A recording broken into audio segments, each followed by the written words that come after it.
আজ আমরা এই মুহূর্তে এখনো আছি শ্রী বিজয়পুরম বা পোর্ট ব্লেয়ারে।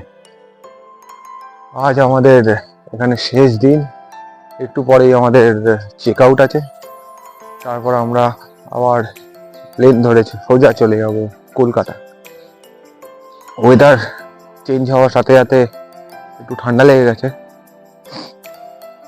কিন্তু আমরা যে ছোট্ট টাইমের মধ্যে একটা ভালো ট্রিপ করলাম, আজ আর কিছুক্ষণ আমাদের হাতে আছে।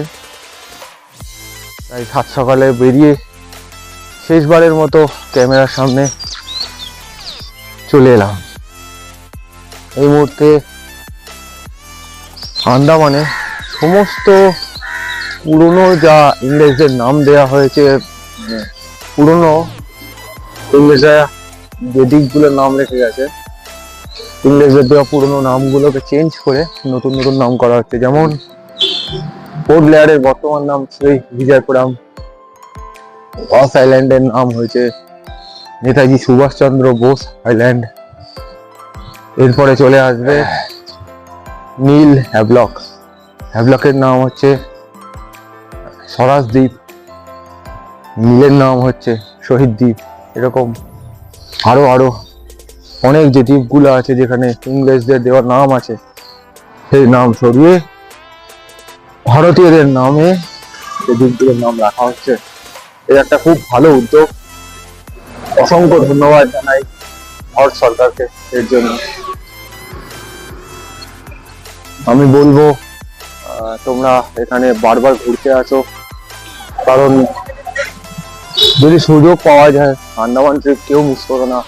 এখানে এত সুন্দর সুন্দর জিনিস দেখার আছে, এত সুন্দর সবকিছু জানার আছে, অনেক কিছু আছে যেগুলো হয়তো আমরা সবসময় দেখে উঠতে পারিনি বা দেখে উঠতে পারি না, সেগুলো সুযোগ হয় না। কিন্তু আমি বলবো আন্দামান ট্রিপ যদি কারোর হয়ে থাকে কখনো, কেউ মিস করো না। এই সেই চায়ের দোকান যেখানে আমি প্রতিদিন আড্ডা মেরেছি।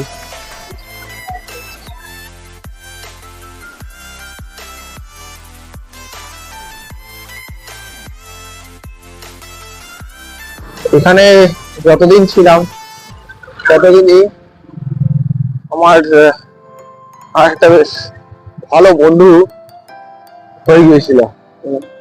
আজও যাওয়ার আগে তার জন্য দুটো বেদ, চলো দেখে নাও বন্ধুকে। রিস ব্র্যান্ডের নিচে সে এখন বর্তমানে বসে আছে। দেখো, আমাকে দেখেই চিনতে পেরে গেছে, দেখছে।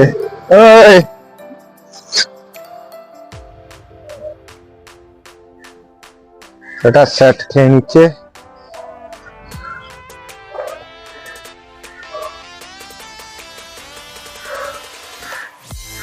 বন্ধু বাবা,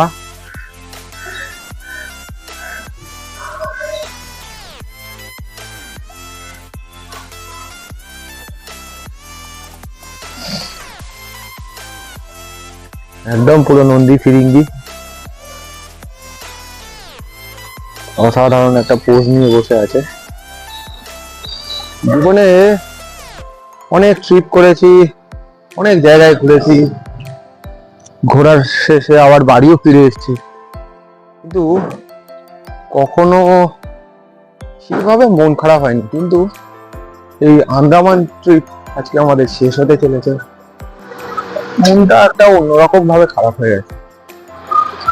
তার অনেকটা বড় কারণ হচ্ছে এখানে যে মানুষজন, তাদের সাথে আমাদের যে প্রতিদিনের দেখা হওয়া, হ্যাঁ, কথোপকথন, ব্যবহার, সমস্ত কিছু একটা নিজেদের মতো হয়ে গেছিল এই 5-6 দিনে। তো তাদের সাথে আজ আমাদের শেষ দেখা।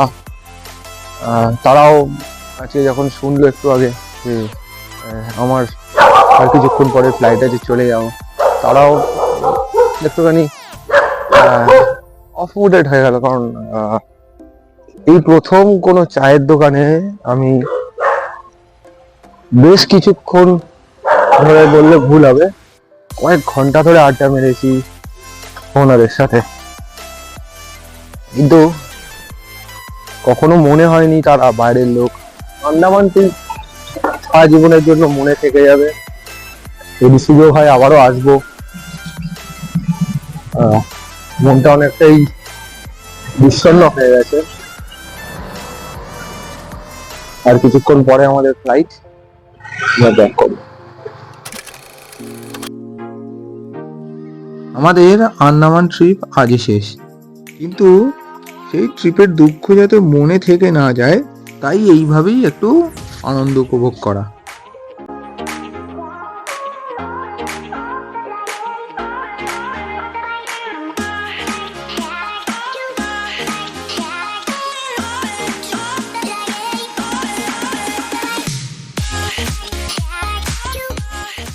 আমাদের চেক আউট হয়ে গেল, এবার বাড়ি ফেরার পালা। কিছুক্ষণের মধ্যে গাড়ি চলে আসবে। এমকে রেসিডেন্সি থেকে আমরা এখন বিদায় নিতে চলেছি। এই মুহূর্তে আমরা এমকে রেসিডেন্সি ছেড়ে এয়ারপোর্টের দিকে রওনা হলাম। 10 মিনিটের মধ্যে এয়ারপোর্ট আমরা পৌঁছে যাব।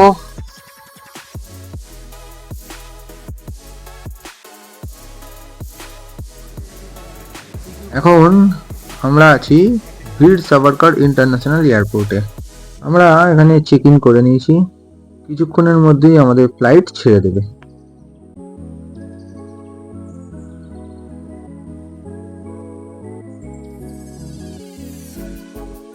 ঠিক সময় মতো আমাদের ফ্লাইট ছেড়ে দিল, আর বীর সাভারকার ইন্টারন্যাশনাল এয়ারপোর্ট থেকে আমরা কলকাতার উদ্দেশ্যে আকাশে উড়ে গেলাম।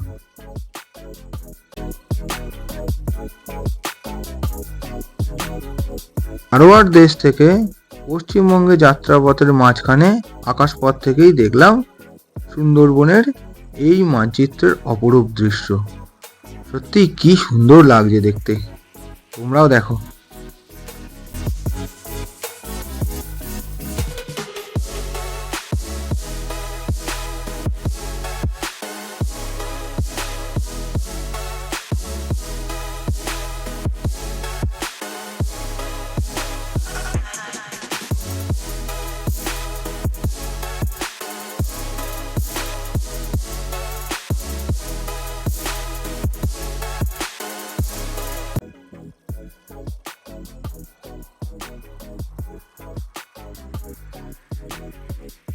অবশেষে আমরা পৌঁছে গেলাম কলকাতায়। শ্রী বিজয়পুরম থেকে কলকাতার দূরত্ব প্রায় 1304 কিলোমিটার। সময় লাগলো 2 ঘন্টা 20 মিনিট মতো। আজ এখানেই শেষ হলো আন্দামানের ট্রিপ, আর তার সাথে আন্দামানের সমস্ত পর্ব। আরও একবার অসংখ্য ধন্যবাদ জানাই এই 3জন মানুষকে, কারণ এই 3জন মানুষ ছাড়া আমার আন্দামান ট্রিপ কিন্তু এতটা সহজ হতো না। এই 3জন মানুষের সাহায্যের উপর নির্ভর করেই কিন্তু প্রথম থেকে শেষ অবধি আমার এই আন্দামান ট্রিপটা হয়েছে। তাই এই 3জন মানুষকে অসংখ্য ধন্যবাদ জানাই আরও একবার। এবার তাহলে শেষ পর্বের সমাপ্তি ঘটাচ্ছি এখানেই। অবশ্যই খুব তাড়াতাড়ি আবার তোমাদের সাথে দেখা হবে নতুন ভিডিও নিয়ে। এভাবেই আমার পাশে থেকে আমাকে উৎসাহ জাগাও। অসংখ্য ধন্যবাদ তোমাদেরকে।